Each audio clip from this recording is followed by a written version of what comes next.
Hi, I'm Terry Stiles, and with me today is Bryan Cloutier, and he's the Executive Director of the Oxford Township Library. And I'm here so Bryan can explain to me what this bond proposal is all about for the library, and to make it less intimidating, because the word millage to me is intimidating. So can you describe the 300,000 foot version of what you're doing, and then we'll get into details. Sure, not a problem at all. One of the things I will point out, and you mentioned it in your intro, is that there is a difference between, well, I guess a bond by definition is a millage because it is a tax levy, but it's not an indefinite millage, meaning that it does have an expiration date to it. There is an end date. And so the difference between, say, an operational millage in our case and a capital improvement bond, which is what we're looking at, is that our operational millage, as it is right now, is a continuous levy that we have. Of course, it's rolled back year after year by the Headley Amendment, but it is a continuous levy for operating. Exactly what it says, to keep the doors open. Correct. And to keep the library staffed, correct? Correct. So it staffs the library, it pays the heat, it pays the electric, it pays the water, it pays maintenance on the building. We are in a fortunate situation where we've been able to set aside a little bit of money year after year into a reserve fund in case of an emergency. And a prime example of that today is we have technicians, and you may hear them through this dialogue. We have technicians up on the roof working on a rooftop units. One of our main rooftop units has gone down, and it all plays into the fact that the HVAC, or the heating and cooling infrastructure on this building, has it really reached, in some ways, its end of life. It's 24 years old now, so we're dealing with the need to upgrade that. Now, we have set aside the funding to be able to do that. So where I'm going with this is, should the millage not pass, or should the bond proposal not pass, we will be expending in excess of $500,000 out of our fund reserve to completely overhaul and upgrade the heating and cooling infrastructure in this building. So only for the HVAC system? Only for the HVAC system. Because what a lot of people don't understand is, when we're comparing the Oxford Public Library, or a facility this size, to a home, we're not comparing apples with apples. No. I'm going to throw out an estimate just to put things in perspective. To have a furnace or an air conditioner replaced at home, you might spend maybe $5,000 to $6,000 for a furnace, maybe $3,000 or $4,000 for an air conditioning unit. Correct? Correct. Just did it. In this building, just one of our many carrier rooftop units up on the roof, I call it upstairs, but up on the roof, we're talking upwards of nearly $100,000. Oh my goodness. To replace the unit and to get it up on the roof, because most of the units that run this building are bigger than a full-size SUV. Wow. So we have to take into consideration that when we have folks who say, well, it shouldn't cost that much, we're not comparing apples with apples. Right. So it very easily will cost in excess of $500,000 to overhaul and replace the HVAC, the heating and cooling infrastructure. That does include automated controls, because everything is computerized in a building of this size. So that's just to put one piece or one component of the 5 components to this project. That's just one component. And then your reserve takes a huge hit, right? It will, have anything left, we're planning for that. Okay. So one might say, well, then why aren't you doing that outside of the bond? It doesn't really make sense to do it outside of the bond if you're going for a bond. So what we're planning on doing is, instead, if the proposal is successful, what we would do with that $500,000 is add to it several other $100,000 to pay the first year interest on the bond, so that we can levy and sell the bonds in a timely fashion, and yet start the project in order to take advantage of the interest rates that we're seeing right now on the bonds. Currently, because really, we're seeing rates estimated somewhere about 3.5% for a really municipal good. bond. That's unheard of. And if we wait a couple of years, like some folks have recommended we do or suggested we do, we will not see those interest rates. They will be at least double, perhaps even more. And that will, of course, add an overall cost increase, significant increase to the project itself. So that is a major concern that we have. And that is why we're doing this now versus waiting till later. Nice. So you're being fiscally responsible all the way around. We are absolutely trying to be. Yeah. And so that's one component. The HVAC upgrade is one component. It's not actually the main primary focus that we have, though. If you are a parent and you come into the Oxford Public Library on any given day and you participate in our children's or youth programming, you're going to understand very quickly that that room is very undersized for the capacity limits that we sometimes see in our program, especially in the youth department. And so not just in youth services, but across the board in the entire library, my staff is weeding, what we call weeding the collection. That means removing items from the collection to make way for new items. That process is called weeding, or collection development, if you will. So what we're seeing is, because of the limitations in the size of the building and the stack capacity, we are prematurely weeding material that we wouldn't be weeding otherwise to make way for new material because of the fact that we just simply don't have room. We're at capacity. Our stacks are at capacity. So the first major component of the 5 components is to expand youth services.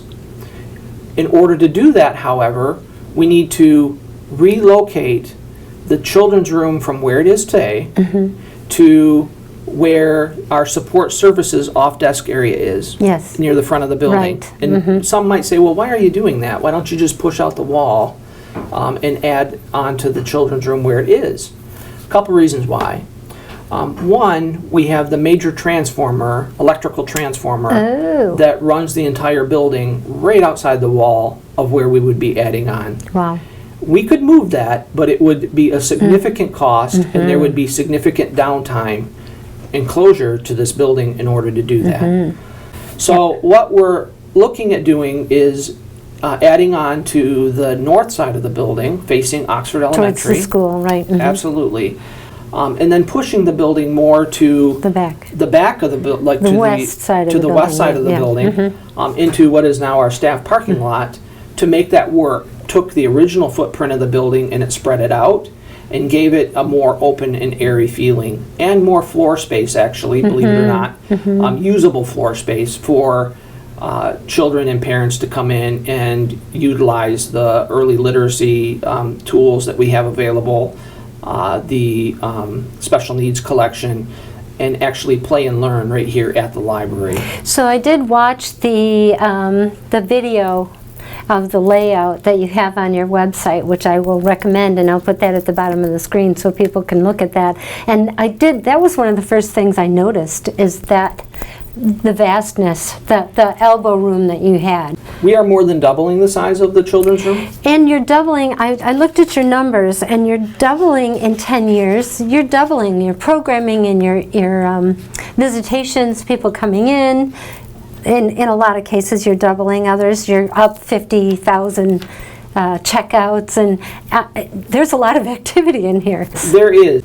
Just to give you an example, pre-pandemic, we were circulating, meaning checking out from the library, in both our print and media material, in excess of 240,000 items a year.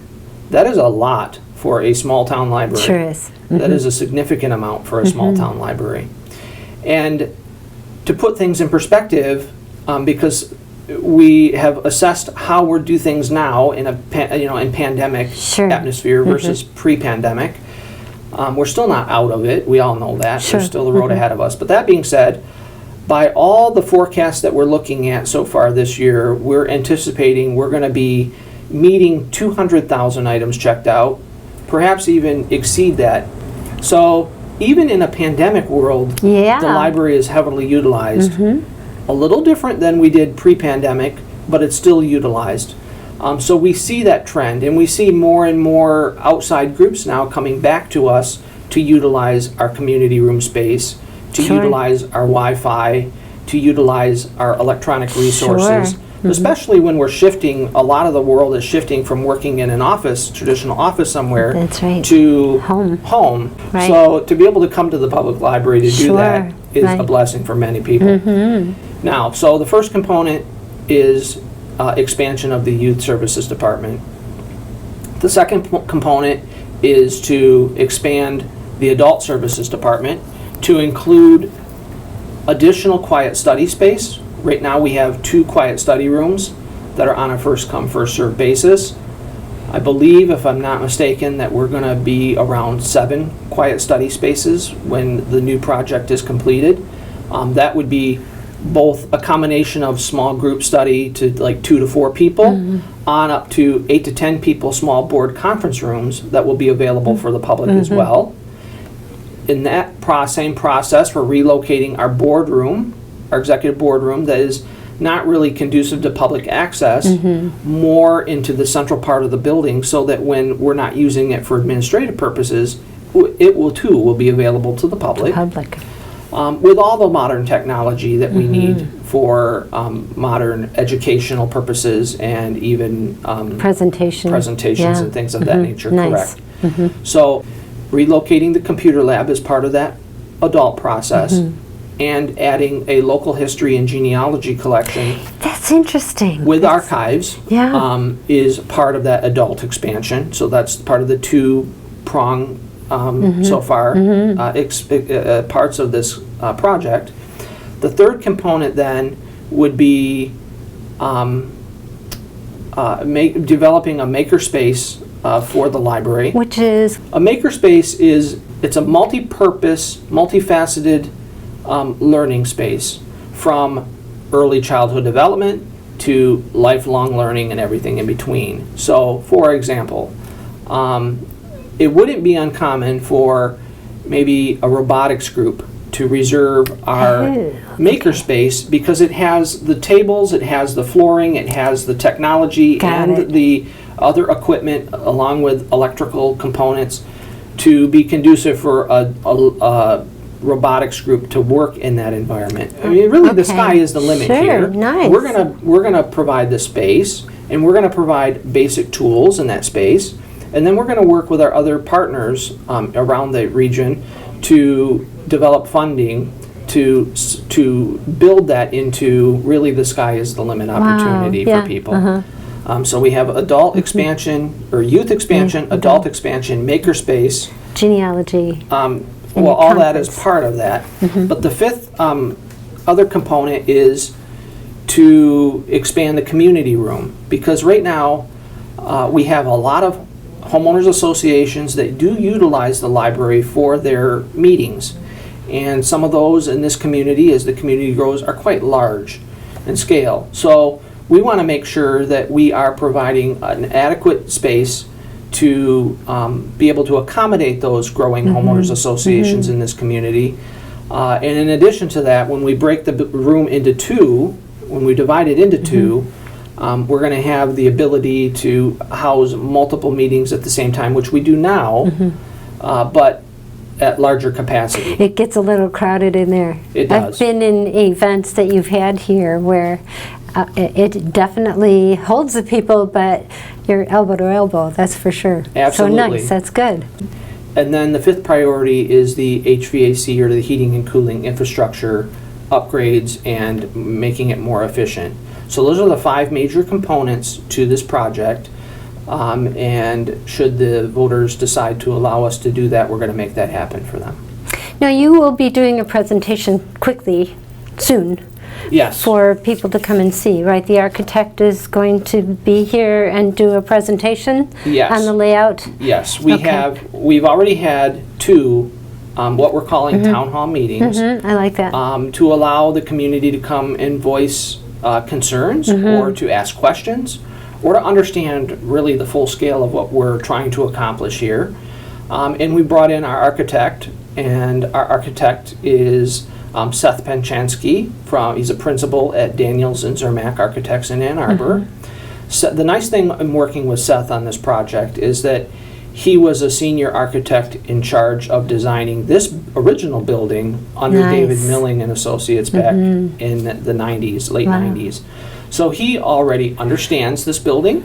He already had all of the CAD drawings for this building. Perfect. He understands the infrastructure in terms of technology and the infrastructure in terms of the mechanical side of things.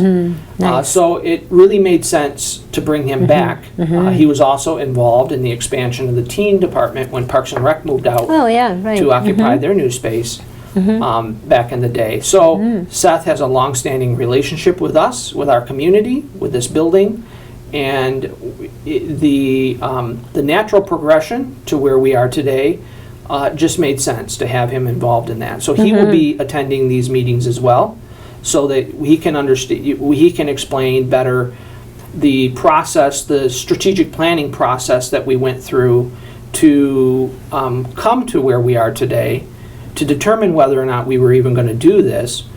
This has been, I don't think the general public understands that this project really started, it didn't start just a couple of years ago. It started in, I want to say it was around 2011. I think you were involved, maybe one of those individuals involved in that when we brought in the consultants. Right. And other community members were here. And we had talked about expanding the building then, if you recall. I do recall that. And so it's been a 10-year process, really. And I would say that part of the reason why we've waited 10 years was we also understood, the board understood the direction that the community at that time wanted us to go. But we also understood that it would take a bond in order to do that, and that the current building was scheduled to be paid off in 2016. I'm glad you covered Conscientiously, we didn't want to come back to the taxpayers and say, listen, we're still paying for this building, but we also want you to expand the building and pay for more. Right. We don't work that way. Some organizations do. At the library, we don't. And so in 2016, this building was paid off. We own it. It's our building. That's fabulous. And so it's the community's building. So at that point, we started working with our architect in doing the not just the strategic planning side of things, but doing the needs assessment to determine what the statistical data was telling us, working with SEMCOG on getting that information, working with other libraries around the state and other communities. To see the direction they were going in. Absolutely. Because you have to have a lot of forethought. You're talking 10 years ago almost, doing that strategic planning and knowing what you're going to need in the next 5 to 10 years. That's pretty great. And honestly, a lot of those needs have not changed. They're the same needs. On a larger scale. The community has grown. It has. One of the things that I would say is back, and you maybe recall this from those meetings, back 10 years ago, we were looking at a forecast that the community would be growing in terms of an aging senior citizen population. That's not necessarily untrue. It is occurring here in Oxford. But what we weren't taking into consideration back then is that really Oxford Community Schools would put into play a lot of very innovative ideas and concepts that drew families, young families, to this community in great numbers. And that's where our developments like Waterstone, is it Willow Lake, I think? Yes, Other developments like that, even Oxford Lakes for that matter. And one over off of Drainer, Those developments are growing exponentially. Yeah, they are. As a result of more and more young families moving to this community. So I think, although we thought it was going to be primarily our aging senior citizen population, I think the two have married quite well. Yeah, they sure have. And made this community a great community to be in, to think about having an expansion to the library to accommodate those growing needs. So those are some of the primary things that we were dealing with when we were looking at a project of this scale. It's 48 cents per thousand that would cost the taxpayers, correct? Correct. So that's really, I mean, for the average person, it'd be like $100 a year? Not even. Yeah. No, not even. The unique thing about Oxford is we have both ends of the financial spectrum. Right. And, because of that, we have to find that sweet spot in the middle to say this is the median household, right? Okay, yeah, right. And we also look at the fact that right now, in some ways, not just in Oxford, but everywhere, real estate values are a little overinflated. Let's just be real; they're overinflated. Temporarily, I think. I think that'll stop. They are coming down to a more realistic situation Yeah. or state, but right now they're a little overinflated. But that doesn't really matter, because what really matters is when you try to assess how much this is going to cost you. I'll give you an average. Let's say an average for most households in this community is going to be somewhere in between the $55 range to, say, the $80 range a year. Okay. That's the range for most people in this community. Now, there will be some people on this side, and there will be, of course, people above that who will be paying more. That's inevitable. But the average is that spot between about $55 to about $80 a year. And it is a 20-year bond. So in 20 years, it will be paid off. It will come off the tax roll again. We will own it free and clear. The best way to determine what your cost is going to be is to take your current tax bill with Oxford Township and look at, there's a box on there that says taxable value. Yes. You want to take that taxable value box and you want to apply the times it by the point 0.48. 0.48. 0.48. Right. Or, 0.48. Right. Let me clarify that. Right. And because you will get two different numbers. Yes, you sure will. And then divide it by 1,000. And that's a rough idea of what it's going to cost you. Okay. I want to make sure I'm giving you the right box, because in the insert of the newsletter that went out to everybody, it is the box that says taxable value. Okay, right, that makes sense. You take that box and you apply you times it, you multiply it by the multiplier, in this case the 0.48, divide it by 1,000, and that's what it will cost for you. Good to know. We'll have to give that a try. Well, you answered all the questions that I had. I was really anxious to come and talk to you about this. This is a plan that was developed by the community. Right. That I, as the administrator of the facility, have the responsibility to try to bring that to life. That's where I come into play. That's a huge responsibility, by the way. It's not necessarily my plan. Got Did it. I have influence in the design phase of it? Absolutely, I did. Because you know what it takes. Right, because my team It's and not your first rodeo. Well, it is doing something on this scale. But being at a library. But being at a library, Yeah. been in the industry 27 years. Yeah. So you're right, it's not my first rodeo Yeah. in that perspective, or respect. But my staff and I do understand how the building flows and the needs of the community. Sure. And so that's why we do play a role in the development and the design phase of it. But again, the original plan stemmed from a group of people in the community who came together. Which I'm a part of, so I understand that. And asked us to consider this. So I'm sorry to interrupt you, but I just wanted to clarify I'm glad you clarified that, because it was just easy for me to throw I know what you want. And I'm sure there's a part of you that would love to see this happen for the community and for the library staff, to make it easier on everybody that's here. Well, I want this not for me and not for the staff. I want this for the community. Sure, right. I want this for the community because whether we use the library on a day, my parents are a good example of this. Whether we use the library on a day-to-day basis, we understand the impact that it has on our property values, and we understand that the impact that it has on early childhood development Yep. and lifelong learning. And giving us a better quality of life. Yep. And so I want this not for me, not for the staff, but I want this for the community. Right, right. And I think the community, for the most part, from what I'm hearing, wants this too. But nonetheless, it's still a process that we have to go through. Sure. And at the end of the day, the voters will speak, and we'll have to address whether we move forward or whether we retool Which to direction see, you go.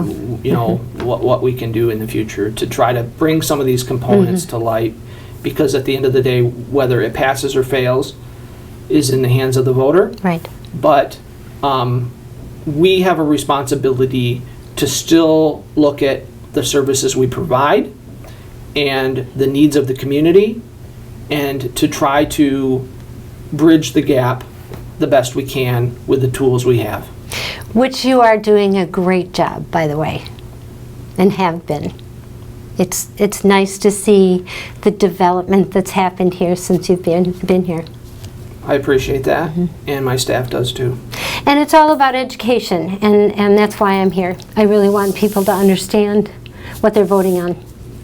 And you know, as far as the design and layout and what it's going to look like, all that's available on our website. Yes, You can visit the Yep. miopl.org website for the library.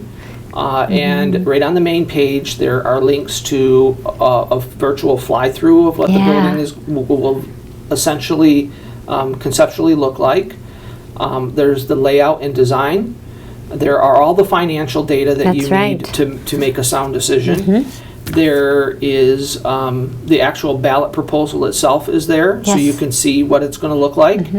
And so I think all of the tools that you need are on our website. And then outside of that, if there are questions, I encourage anyone to reach out to me or come to one of our town hall meetings that are coming up. Okay, so that one's on the 18th, is it? I don't have the dates in front of me. I'll put it down at the bottom of the screen because I really want people to be able to attend that. That'll be an evening meeting, right? Yeah, we have one evening meeting, and we do have, I think, a late morning meeting as well scheduled. Oh, okay, good. So right, either good. one of those meetings, and we're working on putting in a virtual meeting as well. Oh, great. Using our Zoom platform that we purchased during the height of the pandemic. Right. We'll be adding that into the mix as well. Okay, So good. for people that don't want to come in person or can't come in person, they can jump on to the virtual meeting and go through the same process with us. Thank you for taking the time today to explain this to me. I feel like that was a personal education for me, but I know that I wanted everybody else to hear this too, straight from the horse's mouth, so to speak. So thank you for taking the time. I know you're busy. Well, you know, it is a lot of work that goes into this, but that's what we do. And we love what we do, or we wouldn't be doing it. Yep. And so, you know, I'd say of all the communities that I've had the fortune of working in, Oxford is very unique in many different ways. And I've appreciated the latitude that I've been given as the director of the library to make decisions and to really bring different ideas and concepts to the way libraries work. I mean, we introduced, you know, the concept of running the library like a business. Not popular in some circles, but popular in others. But needless to say, I think it's been very successful for us financially. And my staff and my team understands that. My board understands that. It's arguably the best board I've ever worked with. I was just going to say, you have a great board. That's really great. So, and the community, I think, understands that too. And that, all of that together is what works. Creates an environment, as difficult as it gets from time to time, is what gives us the drive and determined to continue doing what we're doing and to continue fighting and working for this community every day. Well, thank you for doing that. I appreciate it. Well, thank you.